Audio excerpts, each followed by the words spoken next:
Okay, so just for everyone that just joined us, for those of you that haven't seen the shot before, it's pretty iconic. It's a shot from the Mount Kilimanjaro, the national park that surrounds the peak, looking onto the mountain.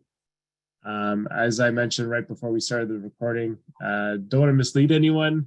The glacier is not as intact as it is in this photo, and the most recent photos given climate change. So this is an opportunity for you to see actually the summit before there is no more glacier. They're projecting in the next decade or so that will be completely gone. So thank you for joining us today. Purpose of today really is to give everyone some more information about the team's plans for 2023. We're looking at bringing back the Kilimanjaro climb as part of our 40th anniversary festivities. And we're holding these information sessions with with individuals that are potentially interested in doing the climb with us, so that we can answer any questions that you have, provide some information about what the planning is coming together and how it's looking, and then talk about next steps and how you can get involved. So thanks for joining us today. This is our first information session about the nabs Kili climb in 2023. We have really been looking for ways to celebrate our 40th anniversary that's coming up in December of 2023. And really something to help us raise funds to support and further our expansion of programs and services to this community. And we decided to go back to an idea that had been so successful for us in 2015 and 2016, our Kilimanjaro climb. So for those of you that are unaware, we did climb Kilimanjaro with two distinct teams in 2015 and 2016. And we'll talk a little bit about that as we go through today's session. Feel free to drop questions in the chat as we go. You can stop me anytime if there's something you really want to learn more about as we go through the session. As I mentioned off the top, feel free to reach out afterwards with any questions that you have as you're doing your own research about the climb and anything related to a trip to Tanzania. Louise and I both have done this climb. Lorraine's also been to Tanzania, so we've all kind of had personal experience with the area and the climb itself. Another member of our team, Alana, also climbed with us in 2015. So we're all kind of, I wouldn't say we're experts, but we've all been through it and have personal experience, and we're happy to share as well. So reach out anytime if you have questions after the session, if you think of something. So this is what photo looks like kind of day 4, day 5, as you're approaching the mountain. What I want you to come away with today is this could be you. Some estimate that around 30,000 individuals attempt to summit Kili every year. And we really believe that with the right preparation, the right crew, and the right team, hopefully some of the members that are on this call today, you can be pretty confident that you're going to get to the top. It's for the people that we've worked with, the partners that we've worked with, they have a summer rate of over 95%. So it's all about who you do this with, and a little bit of prep that goes into getting in the right headspace and having the right equipment and having the right people around you. This is very achievable. I wanted to just start with the basics. I won't spend too much time here, but just to get you situated, if this is the first time you're considering this trip or this climb, you may not be familiar with this part of the world. So Tanzania, located in East Africa, really known for wilderness. So a lot of people travel to Tanzania to do safari and take in some incredible wilderness experiences. Also Zanzibar, we're going to talk a little bit about things that you can do while you're in Tanzania if you want to add to your trip. Zanzibar is incredible. It's stunning, tropical island just east of the mainland. There's a lot of really amazing experiences that you can have there pre or post climb. And then of course, Kilimanjaro. So Kilimanjaro, it's a dormant volcano. Highest mountain in Africa. So that's 58, that's the 5895 meters above sea level. Figure you're going to see in a lot of places. Highest single freestanding mountain above sea level in the world. So that's really amazing in that when you're at the peak, because it's not part of this massive mountain range, you get to really appreciate the surrounding area, which is incredible. And as I mentioned off the top, it's located in the Kilimanjaro National Park. So we're going to talk about the route that you would take on this trip, but you really get to experience a lot of the local wildlife as you're doing the climb. So to say climbing Kilimanjaro is once in a lifetime, I feel like is underselling it. I can speak from personal experience. It was just an incredible experience. For a lot of people, you know, they did a lot of reflection on this trip. They made a lot of life decisions when they came back from this trip. If you like the idea of a challenge, it is one of the 7 summits and tallest freestanding mountain in the world. We're targeting an October 2023 climb window. So as I mentioned off the top, it's very achievable if you do things the right way. And we're going to talk about specifics about how the climb works, but if you take the right route and you have the right team, as I mentioned off the top, you can be pretty confident that you're going to get there. And while you're winding your way around the mountain to get to the summit, you really get an amazing experience of local wildlife, local ecology, just really beautiful scenery.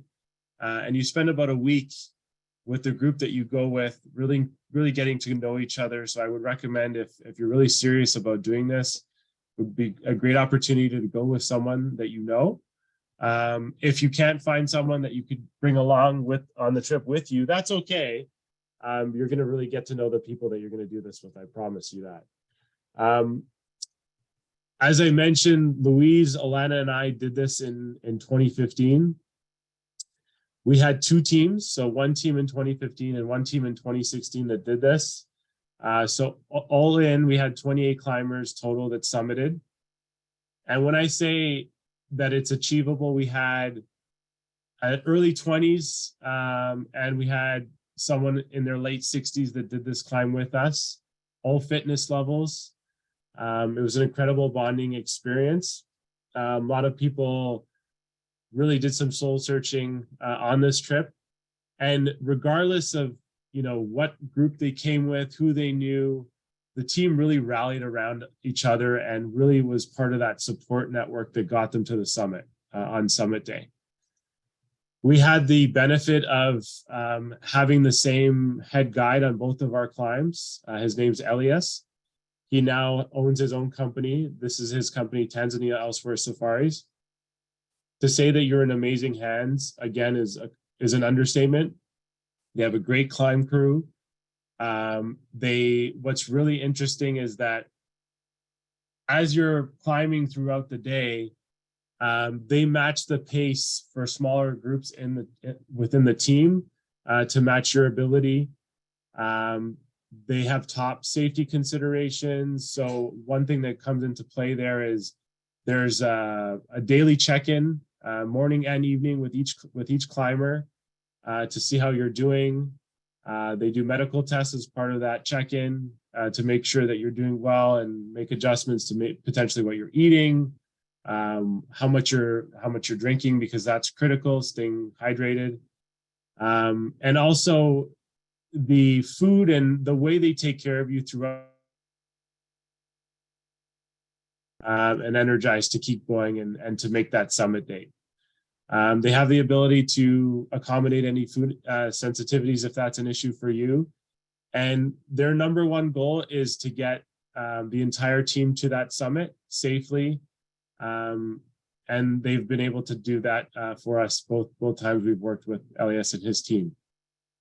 So just to give you a little bit more detail on the climb itself, I thought I would talk a little bit about what the climb experience is all about, what the route looks like, and some things that you should expect. So this image that I've found from Ultimate Kilimanjaro, which is another company that does this climb, I think does a good job of showing you kind of the route that you would take to do this this Lemosha route that we're going to talk about in detail to get to the summit. So you're going to see that you enter from the west side of the park, and then you work your way kind of around the mountain, and then this is where you summit Uhuru Peak, and then you come down in the southern area of the park. So you end up seeing a great deal of the park, different wildlife, different types of terrain, and getting a good view of the surrounding areas and taking in all the beautiful sights of the surrounding areas. So the route that we've done the last 2 times that we've done this climb that we found is the most successful is the Lemosha route. So it's this 8-day trek.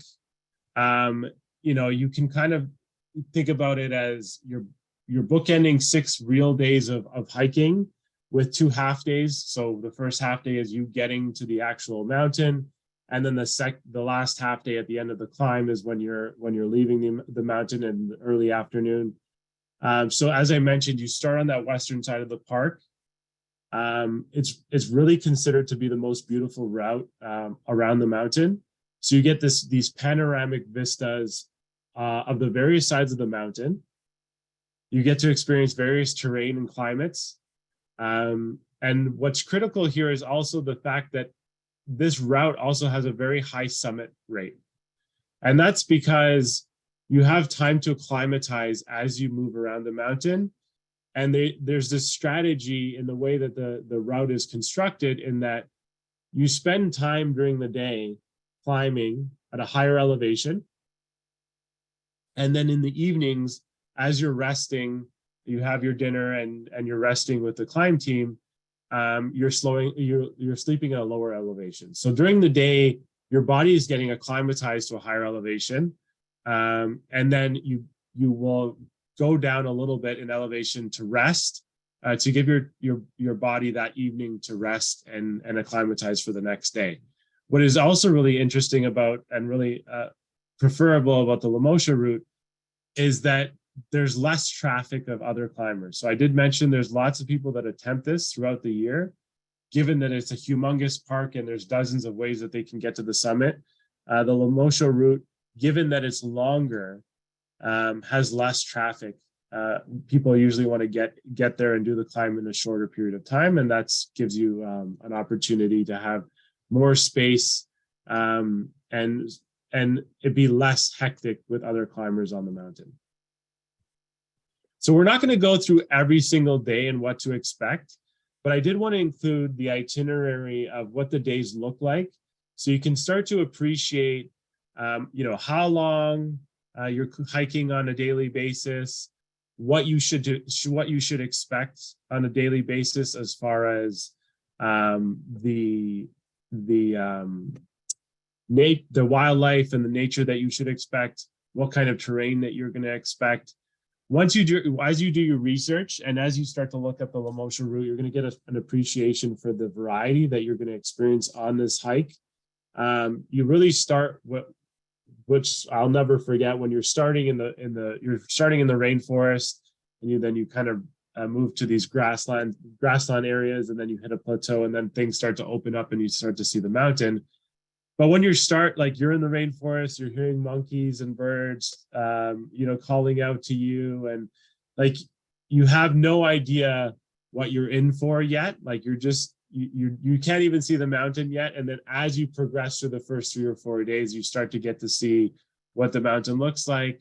And then you start to realize that as you're doing this slow hike over the span of 4 or 5 days before you start to see you know, where the entry point is for climbing the actual mountain and summiting, your body is acclimatizing.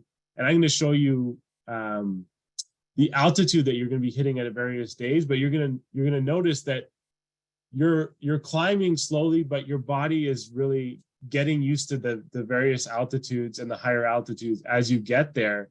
And you're not feeling sick, and you're not feeling drained, that the same feeling someone would feel if they had attempted the same climb in 3 or 4 days. So that gives your body more time to catch up and acclimatize to that elevation.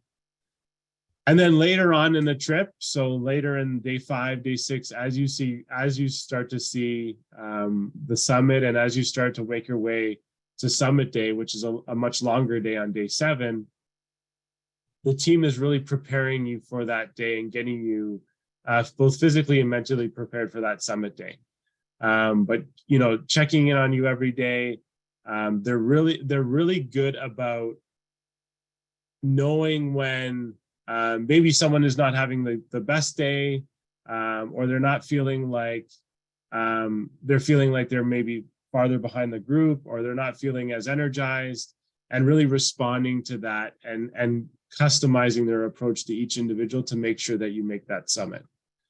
And I really like this diagram because it kind of shows you how, as you work through the climb, and as you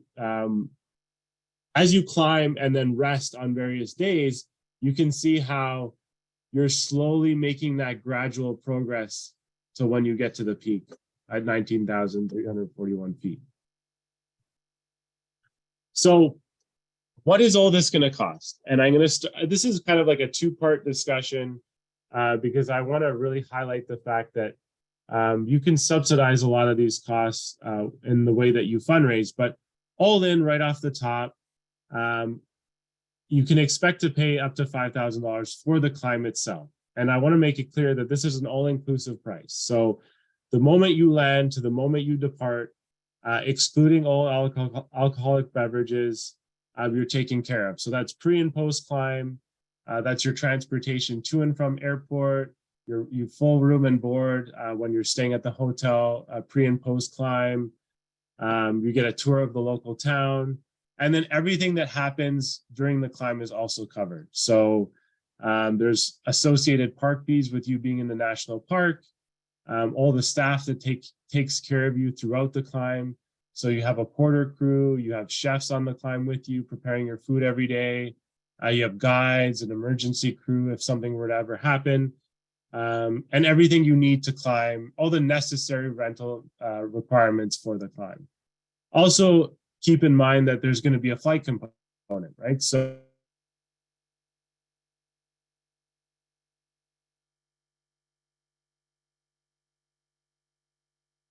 which accounts for you leaving from Toronto that's a very direct route. And one of the best airline partners that we found in the past has been Turkish.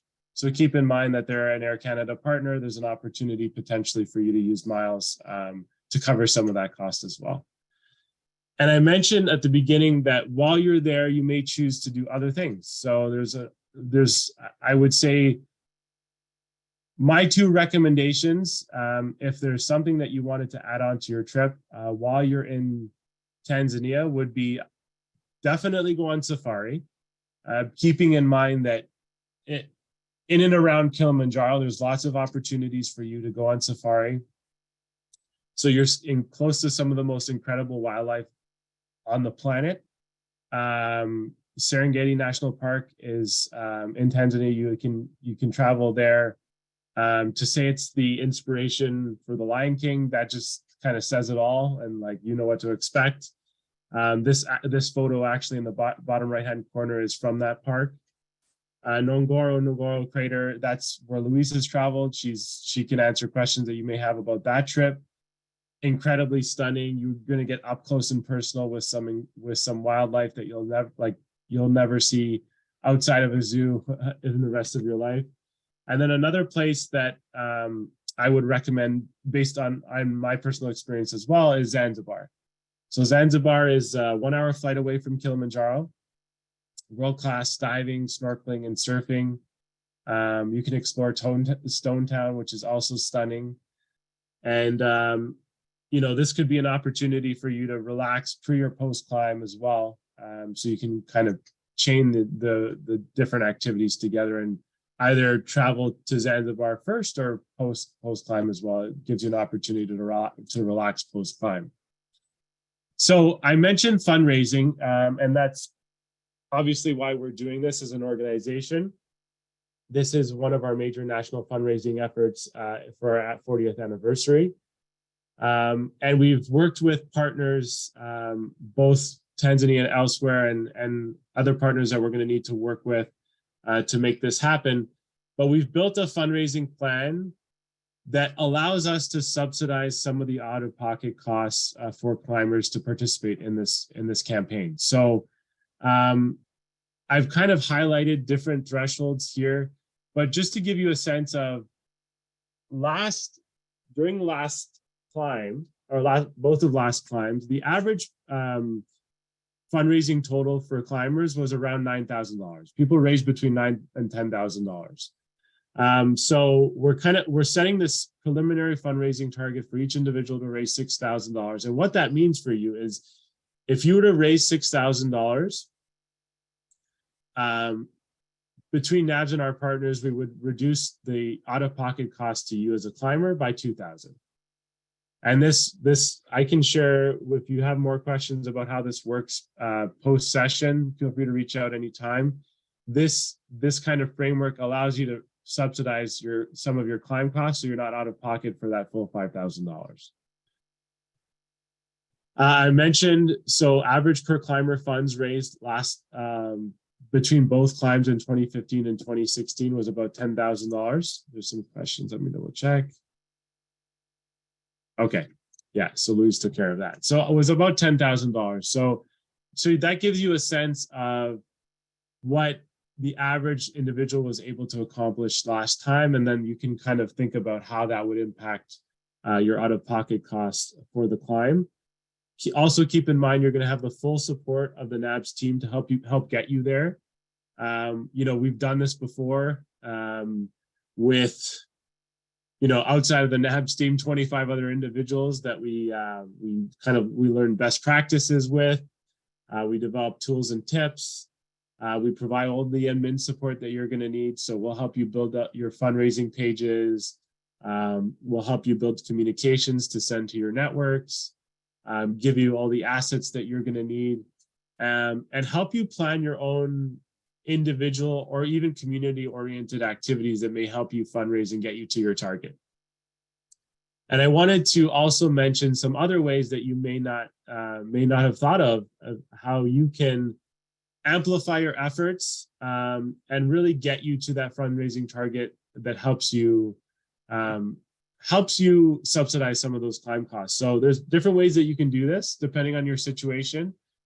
It could be a corporate match. So last time that we did this, in a lot of situations, employees were able to approach their employer, and their employer at least partially match their fundraising efforts. There's sponsorship opportunities. So if there's companies that you work with that you feel would be interested in sponsoring this campaign in support of NABs, we can talk about how we can get them involved and that have some of those funds be attributed to your fundraising campaign. If you work with clients that you think would support your climb, that's another opportunity for you. And then depending on what market you're joining us from, I think there's a real opportunity to rally your community, your local community around your efforts as well. So rallying that local ad community around your efforts and all in support of NABs. So there's a real opportunity there to do that as well. So in closing, I anticipate a lot of you are going to go away today and do a lot of research over the holidays. And that's why we decided to do this information session in advance of the holidays. I encourage you to do some research over the holidays. There's a ton of great resources online, detail about how to prepare, what to expect, side trips in the local area. So just search Climbing Kilimanjaro on Google. You're going to notice on the first and second pages about 10 to 20 solid climb companies that do this in the local area, that will have great resources about what to expect and how to prepare for the climb and what you should know. You can visit our partners Tanzania Elsewhere's site right there, tanzaniaelsewhere.com. If you're as you do that research, you're really serious and you want to make a commitment and want to join us on this journey, reach out to Louise or I, and we can shortlist you so we can keep you up to date with all the progress and planning for the campaign. Louise is kind of your go-to if you want to even start thinking about what other things that you can do in the area while you're in Tanzania, while you're in and around Kilimanjaro. She's already done some pre-work around side trips that you can enjoy while you're in the area. And reach out anytime about questions that you may have about the climb. As I mentioned, Louise and I have both done it, so we have personal experience with how everything went and how incredible it was for us. And even Alana on our team as well. She would be a great resource to you if you have any questions specifically about the climb. There's also a network of individuals that stay in touch, that were part of both climb teams, that I would love to put you in touch with if you had other questions for other members of the team as well. Happy to do that. Is there any other questions that are in the chat? Maria, so, okay, yeah, so Louise is answering that one. Yeah, so one thing I will say that, you know, as you start to seriously consider doing this climb, there's we have information packages that we can share that kind of outline exactly what you'll need. It's a non-technical climb, so ultimately, you know, backpack and hiking boots and hiking poles is pretty much the extent of what you would need from a hiking standpoint. Other than that, you're really layering clothing, and you're going to take something a little bit warmer for summit day. But beyond that, this is a non-technical climb. It's a long hike over the span of 7 or 8 days, depending on the structure, how we structure the route, depending on the team that signs up. But it's very achievable. And as I mentioned, we had individuals on the climb team that were of all athletic abilities, all age groups. And another consideration is many of those individuals had never been at altitude before. So I think that speaks to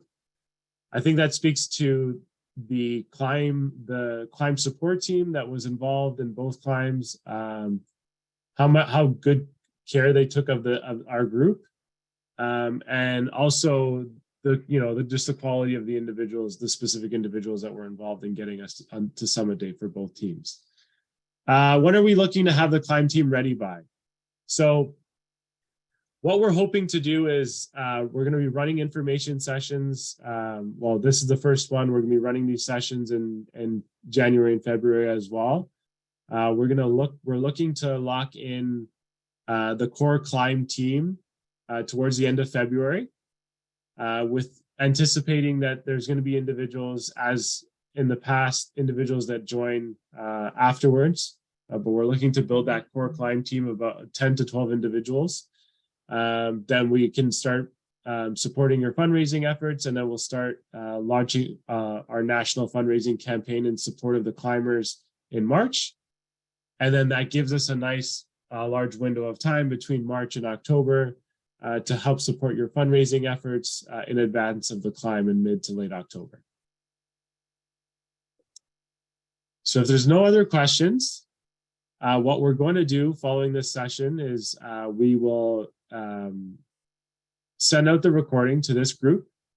If you have any other questions that come up as you're discussing and as you're discussing with your families over the holidays, and as you're doing your own research over the holidays, if anything comes up and if you have more questions or you want to learn more about the climb itself, feel free to reach out anytime, and we can provide you with those information packages and go from there. And then if you have anyone else that's interested, as you have these discussions, inevitably you have other people in your life that may get interested and curious about the climb themselves. Send them our way, and we can keep them updated on our next information session. Invite them to that, and get everyone in the information that they need to make the decision whether to join us next year. So thank you for joining us today, and happy holidays. We're available today or tomorrow, if you have any questions about the climb, or early January, feel free to reach out and reconnect. We'll send some follow-up information to this group, and feel free to share that information to the other members in your community as well. So thank you very much, and have a great day, everyone. Bye.